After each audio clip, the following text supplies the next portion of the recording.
And Chris on 2, we're going to try and call you, see if we can get that VME TV set up.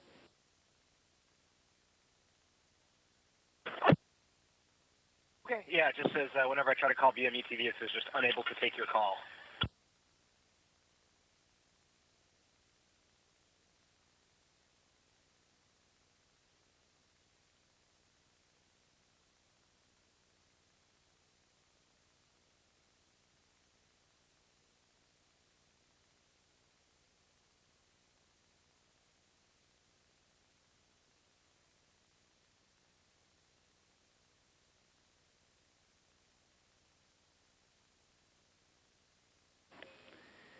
And Chris on 2, we're having some configuration issues. Looks like we're not going to be able to get VME TV working. So are you ready to get started? No worries, I'm ready to get started. Station, this is Houston. Are you ready for the event? I'm ready for the event. Looking forward to talking with everybody. Houston ACR, this is Mission Control Houston. Please call station for a voice check. Station, this is Houston ACR. How do you hear me? I hear you loud and clear. How me? I got you loud and clear. Please stand by for opening remarks. Hi, my name is Adrian. Hello, I am Scott Voico, the proud principal of Lake County's largest K-8 school, Aurelia M. Cole Academy, home of the Trailblazers. And I am Claudia Botero, one of the science teachers here at ACA. And we are honored to welcome you to the NASA Downlink, where our Aurelia Cole Academy Trailblazers and our friends at South Lake High School get to ask questions to the astronauts aboard the International Space Station. We hope this experience inspires students from all backgrounds to see that careers in STEM are within reach. And now, here's our first question. Hi, my name is Adrian, and my question is, if it's always dark in space, how do you know it's wake-up time or bedtime? Thanks for the question, Adrian. So on the space station, we use the same time zone as Europe, so Greenwich Mean Time. And so what that means is we'll just set our alarms and turn on our lights, even though it might be light outside or might be dark outside. We actually have 16 sunsets and sunrises every day, but we don't have windows everywhere on the space station. So sometimes when we wake up, it's dark outside. Sometimes it's light outside. And so we just go by our clocks. Hi, my name is Tobias, and my question is, do astronauts have a special toolbox and what's inside? That's a great question. So a lot of what we do up here on the space station is fixing things and doing science experiments, and those require a lot of different tools. We actually do have a really big toolbox, but it's a pretty normal toolbox. It has a lot of the same wrenches and screwdrivers and things that we have on Earth. The special thing about it is that because we're in microgravity and everything floats, we have lots of little special slots to stick things in so that they don't float away on us. When we go outside the space station on a spacewalk or extravehicular activity, sometimes called an EVA, we have very special tools that we'll use that we can use in our spacesuits, and we need that because when you're in the gloves of the spacesuit, your fingers aren't really nimble because you have these big, thick gloves on, and so you need these kind of bigger tools to help you work with the bolts and things outside the space station. So we have lots of specialized tools for that. Hi, my name is Eliza, and my question for you is, what safety features are built into your suit to protect you from radiation or in case it gets damaged? That's a really great question, Eliza. So we have a couple of different things that are built into our suits to help keep us safe. So the spacesuits that we go outside in and take on spacewalks, they have to first and foremost, they got to keep all of the air pressure in so that we have air to breathe. And so they have a really thick layer of polyurethane that is used to it kind of inflates almost like a balloon. And on top of that, we have layers of something called multi-layer insulation. And so these are sort of layers of fabric and temperature insulating materials, because when you're in the sun outside, it's actually pretty hot, a couple hundred degrees Fahrenheit. And when you're in the dark, it's actually really, really cold. And so we need to be protected from the heat changes when we go from sun to shade. And so those are the types of insulation and different sort of layers that are built up into our spacesuit. So even though those spacesuits look kind of big and puffy, they actually have really thick fabric to protect us and to keep us safe. Hi, my name's Emmett, and my question is, how do you eat food in space? Is it all frozen? Thanks for the question, Emmett. That's a really great question. So a lot of the food we eat on the space station is a lot of like food that you might take if you go on a camping trip or something like that outside. So we actually don't have any frozen food because we don't actually have a freezer for food on the space station. Instead, a lot of our food comes in cans or in little pouches, or is freeze-dried or dehydrated. So what that means is to eat it, we'll actually have to take that little food packet and plug it into our water dispenser and put hot water on it, and it'll go from being dried up to kind of being like normal food. And then we have a little food warmer oven. It's a tiny little oven, almost the size of like a toaster almost. So it's not very big, but we can slide our food packets in there and it heats it up, not super hot, but pretty warm, so it's tasty. We actually have really, really good food here. We have a really nice variety. There's a whole laboratory of food scientists at the Johnson Space Center that make us really nice and interesting meals to keep it interesting up here. Hi, my name is Jace, and my question is, what is the hardest thing to do in space that people on Earth would think is easy? That's a really great question. So one of the things that's the hardest for me in space is to keep track of things. So when you're in space, things just float everywhere. So if you're trying to, say, put things into a bag and keep it organized, it's really hard because things just will float out and float away. So, you're trying to put a bunch of little pieces down and together and keep them organized, and it's impossible in space. What we do here is we have a lot of Velcro, like on our pants, where we can stick things to try to keep things from floating away, or Velcro or tape on all of our surfaces to stick things down. But I've lost, this is a water drink bag, and I've had, times where I put this down in front of me and then go do some work, and then it's floated away, and it takes me days to find it. Hi, my name is Emma, and my question is, how does the work of earlier astronauts influence the way you think about your mission today? That's a really great question. I mean, in spaceflight, we often like to think that we're making giant leaps towards the future, but really those giant leaps are made by a lot of incremental steps along the way. And so, we just had this really fantastic mission where 4 of my friends went out and flew around the moon for the first time in a long time. And, that mission seems like a giant leap, but all of our missions up until that point have been steps helping us to get there. And so, what I think about is, I think about the astronauts that really pioneered spaceflight, and we're really standing on their shoulders and making the next set of steps to get us even further and further out into the solar system. So I feel really honored and privileged to be a small part in helping push us further and further out into our exploration of the universe. Hello, my name is Alex. My question is, how does astronauts from different countries communicate with each other on the space station? That's a really great question, because this is the International Space Station, and we have a whole bunch of different countries that have all come together to help make this space station work. And all of these countries, people will speak different languages. English is one of the main languages we use on space station. But, for instance, right up here right now, we have an astronaut from France, and we also have some astronauts from Russia up here. So I actually had to learn how to speak Russian for part of my preparation for the mission. And other astronauts will have to learn different languages so that we can all communicate together. But, it's one of those things that would surprise you, but foreign language training is an important part of being an astronaut, because we have to be able to talk with each other, both up here, but also with the ground control centers around the world. Hi, my name's Sophia, and this is my question. What factors might change the trajectory of the space station? That's a really great question.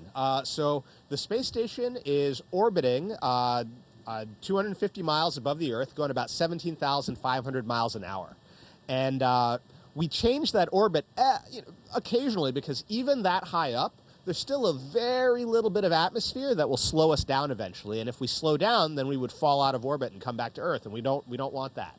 So every few months, we will actually do a little bit of an engine burn to boost the space station a little bit higher to counteract the fact that we slow down just teensy tiny bit every orbit.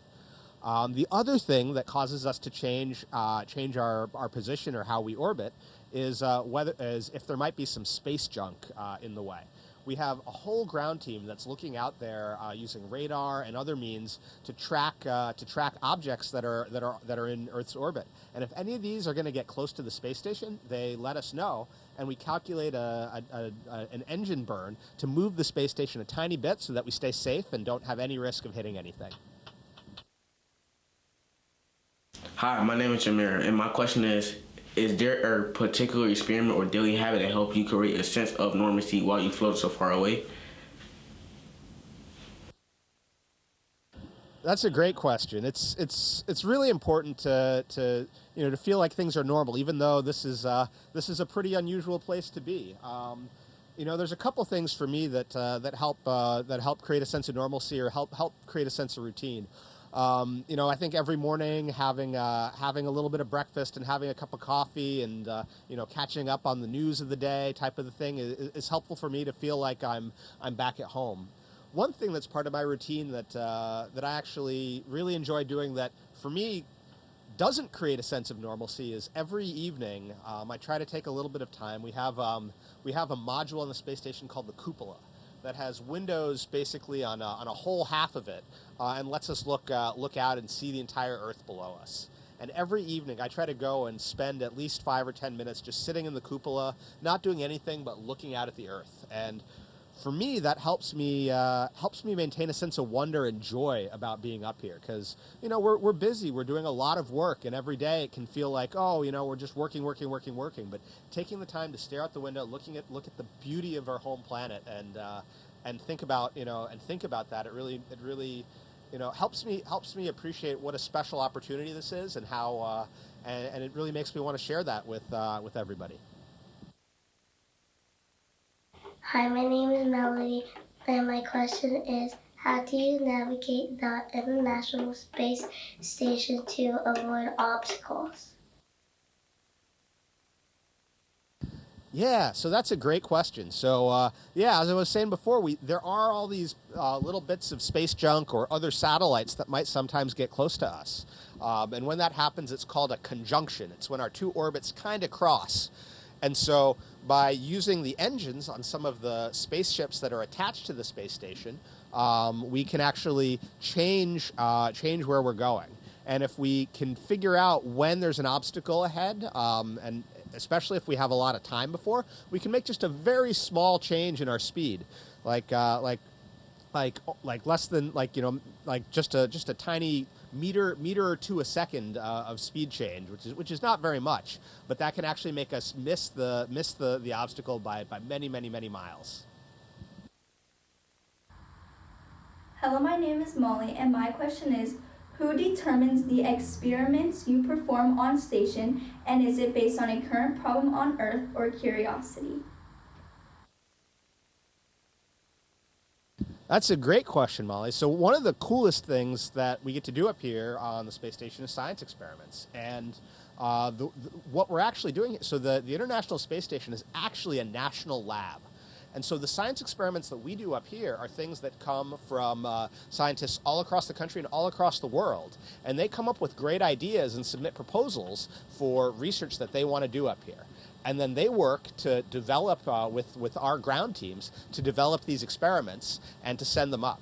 And so the experiments that we're doing are usually designed by scientists on the ground, and we're helping them. We're kind of helping them to carry out their experiments, but because we're in space, we get to do that. And so I'm a scientist by background. I'm a physicist, but I have done up here all sorts of different biology experiments, some chemistry experiments on the human body, and things like growing plants. All things that are different because there are scientists on the ground that came up with really good ideas that we can help figure out and help them answer questions about. My name is Kimberly, and my question is, do astronauts use cold welding, and if so, when and how often? Oh, that's a really great question. So cold welding is definitely something that can happen in outer space and in the vacuum of space. And that can happen when you have metals that are in space without any oxygen, and they can actually like stick to each other really hard. That's something that sometimes in like satellites we really want to avoid happening by accident when we don't want it to happen. On the space station, we don't actually do welding all that much of any sort. There have been a couple experiments where people have looked at welding. I think maybe like 2 or 3 times that people have experimented with welding up in space. But one thing we do have that we have been doing some experiments with recently, which is kind of like that, is actually 3D printing. When we further exploration going, back to the moon and onto Mars, we're not necessarily going to have all those specialized tools in our toolbox that we might need when something breaks. And so being able to use things like 3D printing to build tools, which is kind of like welding, we can actually prepare ourselves for further exploration into the solar system. Hi, my name is Carrie, and my question is, what is the most important message for humanity to understand about space? That's a really important question. I really appreciate you asking it. I think that space exploration, to me, it really represents our desire to explore and to understand and to go beyond what we know. And I think the thing that space exploration has shown us is that when we do this together, when we all work together, all of us, both in our country and internationally, we can do incredible things like build the space station up here. And I think that there is a lot that we have to strive for in terms of exploration. It's so exciting to think that we could be going back to the moon and even be going on further, and that the way to do that is together. Hi, my name is Violeta, and my question is, if you meet your 15-year-old self, what will you tell them about being on the space station? Oh, that's a great question. So I wanted to be an astronaut ever since I was a little kid. But I think by the time I was about 10 or 11, I said, that's not a real job that I can do. There aren't really many astronauts, and it's so hard to be an astronaut that there's no way I'll do that. But I kept dreaming about that. And so I think what I would tell my 15-year-old self is that to keep dreaming and to keep following your passions, right? I decided that I didn't think I could become an astronaut, that it'd be too hard, but I still kept that dream alive, and that helped me to do really well. It inspired me to keep doing really well at school, to try new things that I might not think I could do, but that goal and desire of wanting to be an astronaut helped me overcome some of my fears and to try things that were actually really fun and that I could do that I didn't necessarily think about. And so, being up here on the space station, it's so many new experiences and so many new things. And I think what I would tell my 15-year-old self is that to not be afraid to try new things and to do things that you don't think you can do, because you might end up doing them one day. Hi, my name is Olivia, and my question is, what is your greatest achievement as an astronaut? Oh, that's a hard question, because to me, I think the biggest achievement is that coming up here, it's not about my achievement, it's about the achievement of all of our teams. You know, I feel very lucky to be up in space, but the success of the mission and the science that we're doing, it relies on a huge team on the ground. So I think my greatest achievement has been to hopefully not let down any of the huge number of people that have worked to help get our International Space Station together and get everything working, and all the science that we've got going up here. I think you know, my biggest achievement is being a good member of our team. Hello, I'm Diane Cornegie, Superintendent of Lake County Schools. I am incredibly proud of our students at both Aurelia M. Cole Academy and South Lake High School and the opportunity they've had to connect with astronauts aboard the International Space Station. Experiences like this inspire curiosity and show students that a future in STEM is within reach. To the Expedition 74 crew and the Johnson Space Center Downlink team, thank you for your time, your work, and for inspiring the next generation.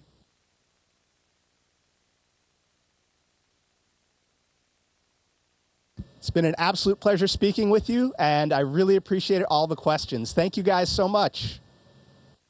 Station, this is Houston ACR. That concludes the event.